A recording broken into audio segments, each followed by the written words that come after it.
Did you know that your watercolor paper texture can make or break your art in Procreate? Let me show you the pros and cons of two different types of paper textures that will instantly transform your watercolor illustrations and make them look more realistic. Hello! Hi, I'm Sandra Mejia and I'm here to make art feel easy and fun. When I started painting watercolors in Procreate, I saw everybody using canvases that had all these layers, but my iPad didn't have a lot of capacity for a lot of layers, so I was running out of space to create my illustrations.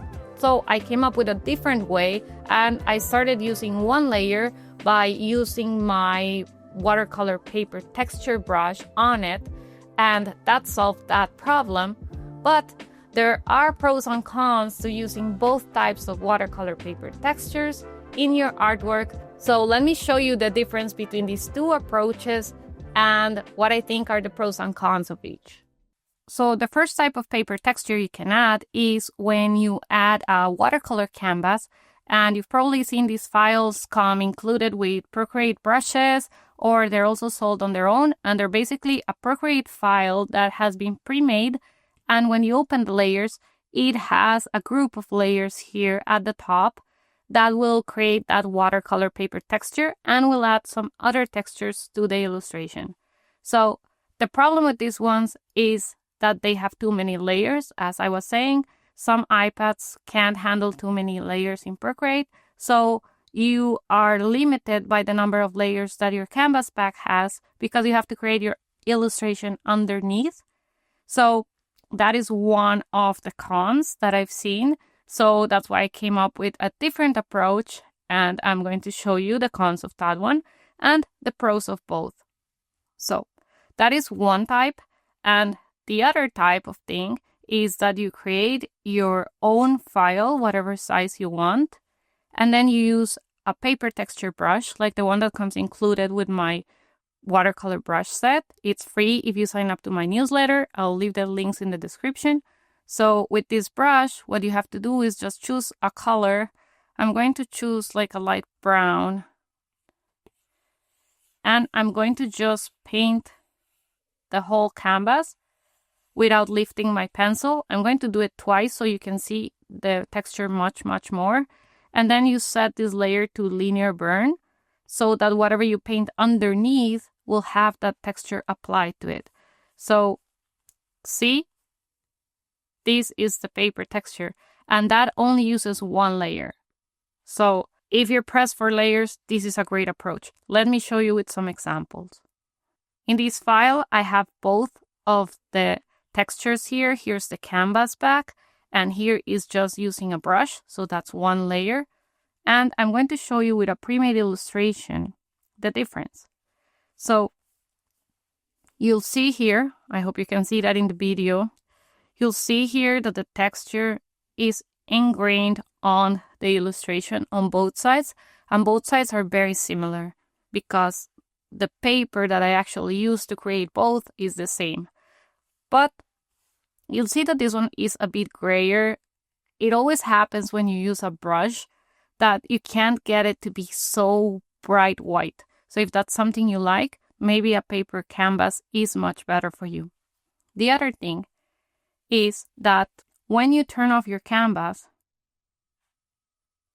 and your watercolor paper, you'll see that I had to make these so much darker for it to look the same. So when you're painting under the paper brush that I used, you can create colors that are very similar to what you're using. So you'll see that the colors don't vary too much when I turn on and off the texture. But when you're using these canvas packs, because they have some layers that increase saturation and modify your colors, you're going to have to paint with much lighter colors to achieve the same result. So when I'm working for a client and they give me specific colors to work from, I prefer this approach where I'm using just the paper brush texture because the colors that I pick will be very true to the final color. But if you're working for yourself or the client didn't give you specific colors, then you can use this one, and you only have to take into account to paint with lighter colors. Let's see in another example one of the other benefits of the canvas. So I'm going to turn on my little bird, and you'll see that they're very, very similar. But in the canvas paper, you get some more variation in tone and color. So see here, like in the branch, you see how much brighter like this orange looks here than here. So to me, this is a bit more vibrant. So I really, really like that. And if you want to increase that vibrancy or how the texture interacts with your art, you can always go into the watercolor paper canvas and interact with all the layers. So usually when you buy this canvas, it comes locked, so you're not modifying it. So if you try to paint on this one, for example, it's not going to let you because it's locked. But you can easily unlock it by swiping to the left and unlock, and then you're going to be able to modify them. So for example, here, if I want to increase the saturation, I can come here and increase the opacity, and you'll see that the colors become more vibrant. Or, for example, I wouldn't touch the paper one because that's the one that gives it the paper texture. I would play with all the other ones. So, for example, here in stains, you'll see that we have it at 50% opacity.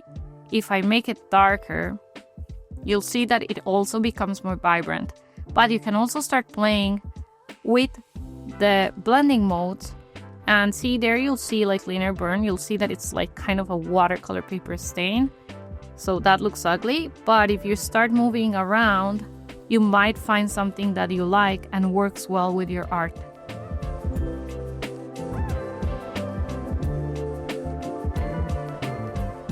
And you can do that to each of the layers. So you can play around with these and adapt it to your requirements, because we all have different base artwork. So the same texture is not going to work for everybody. I'm going to undo that and leave it as it was. And now I'm just going to show you a little example of me painting. So I'm going to hide those layers and create a new layer under my paper brush texture and under my watercolor paper pack texture. If you want the watercolor paper pack, that's also free. When you sign up for my newsletter, you'll find there a bunch of freebies. So feel free to grab that one or use any other one that you have. So I'm using this Ultimate Feel Rough brush. This pack also comes with the newsletter sign up for free. So I'm going to choose a color, and because now we know that this is going to show up darker than it really is, if I start with this color, for example, and I start painting my cactus, that's going to be a bit dark. So I'm going to start with a lighter color. I'm going to touch on this layer and turn on Drawing Assist. And because I have turned on Canvas Drawing Guide, I have turned on my Drawing Guide, and I have it set to Symmetry. If you don't know how to do that, you go here to Edit Drawing Guide and Symmetry. And then here it will give you options: vertical, horizontal, quadrant, radial. Let's leave it at vertical.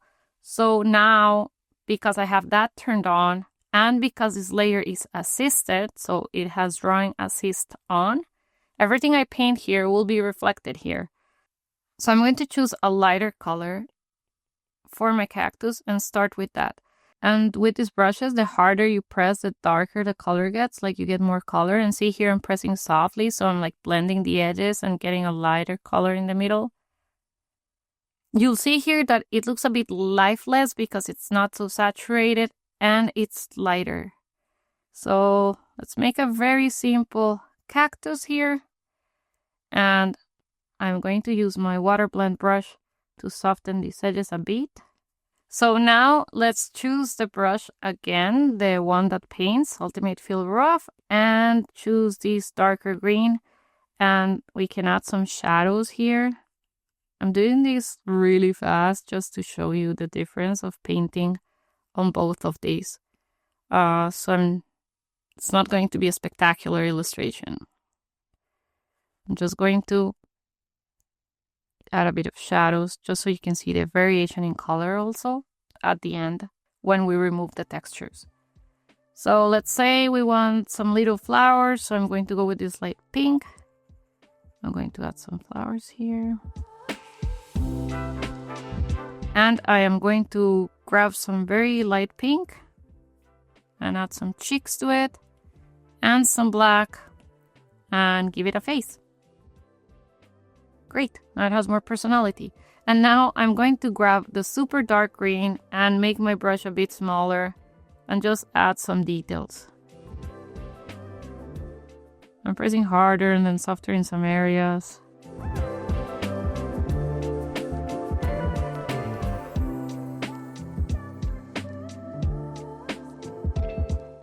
And then maybe a little shadow here, so I'm going to make my brush larger and add a shadow. And I'm actually going to add a shadow to it too. And we're done. You'll see here that it's very, very light. So let's say that you started making an illustration with a canvas and then you realize there's too many layers, this is not going to work. You have to change to a one layer added with the brush texture. Then I'm going to give you a trick to make this look darker. Because see, when we turn off the textures, they're both very pale. But let's say you need to start fixing this one. What you're going to do is grab all your artwork. I'm going to select it and drag down with 3 fingers. And I'm going to duplicate this one. And see, now it looks very similar. And if you go and tap on the end and you set that to linear burn, you can reduce the opacity here to control how much you want. But that looks pretty much the same. So, see? So that's a workaround on how to make this one look darker. And now when I turn off the textures, this one looks almost the same way with the paper texture and without. So I hope that makes you understand the difference between the canvas packs and just adding one layer textures, and it helps you decide what works better for your art or specific project. And remember that you can get access to all these assets by signing up to my newsletter. I'll leave the links in the description. And remember to like and subscribe to this channel because I'm going to be posting way more content.